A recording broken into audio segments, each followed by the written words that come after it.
చెప్పాలి. ఈ ఈ ఐక్యవేదిక ద్వారా మన అందరం కూడా మన హక్కులు మనం నిలబెట్టుకోవాలి. అయితే మనందరం కూడా ఒక తాటి మీద ఉండి ఇప్పటి వరకు మనం అయితే ఎవరు ఇష్టానుసారంగా మనం ఉన్నాము. ఇక నుంచి అలా కాకుండా అందరం కలిసి ఐక్యత కలిగి ఉంటే మనల్ని ఎవరు ఏమీ ఇది చేయలేరు.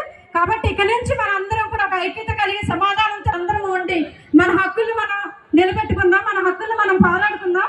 మన హక్కుల ద్వారా మనం ఏం చేయాలన్నది కూడా మనం నిర్ణయించుకుందాం. ఎవరికి మనం జడిసేది లేదు, ఎవరికి భయపడేది లేదు. ఈ రోజు చర్చెస్ లో మైక్ రావడం అంటే చాలా బాధాకరం.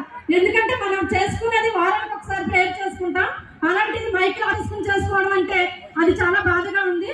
కాబట్టి మీ పెద్దలందరూ కూడా ఆ విషయంలో మీరందరూ కూడా ఒక నిర్ణయం తీసుకుని మంచి న్యాయం జరిగేలా చేయాలని కోరుకుంటూ ఈ అవకాశం ఇచ్చిన మీ అందరికీ కూడా నా హృదయపూర్వక ధన్యవాదాలు తెలియపరుచుకుంటున్నానండి. Thank you sister. ఐక్యమత్యమే మహాబలం, ఐకమత్యమే మన బలం కూడా. మన మధ్యలో ఎదుగడ్డ రమేష్ బాబు గారిని కూడా వేదిక మీదకి రాస్తున్నాం.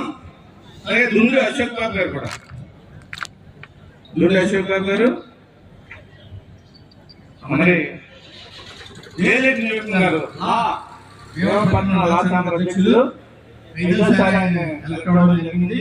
మరి కూడా ఆయన్ని అడ్వకేట్ కింద పెట్టుకుంటే మంచిది, ఫ్రీగా చేస్తానని నేను ప్రామిస్ చేశాను. క్లాస్ కొట్టండి.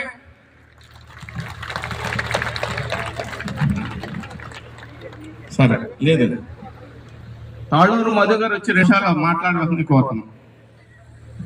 అడ్వకేట్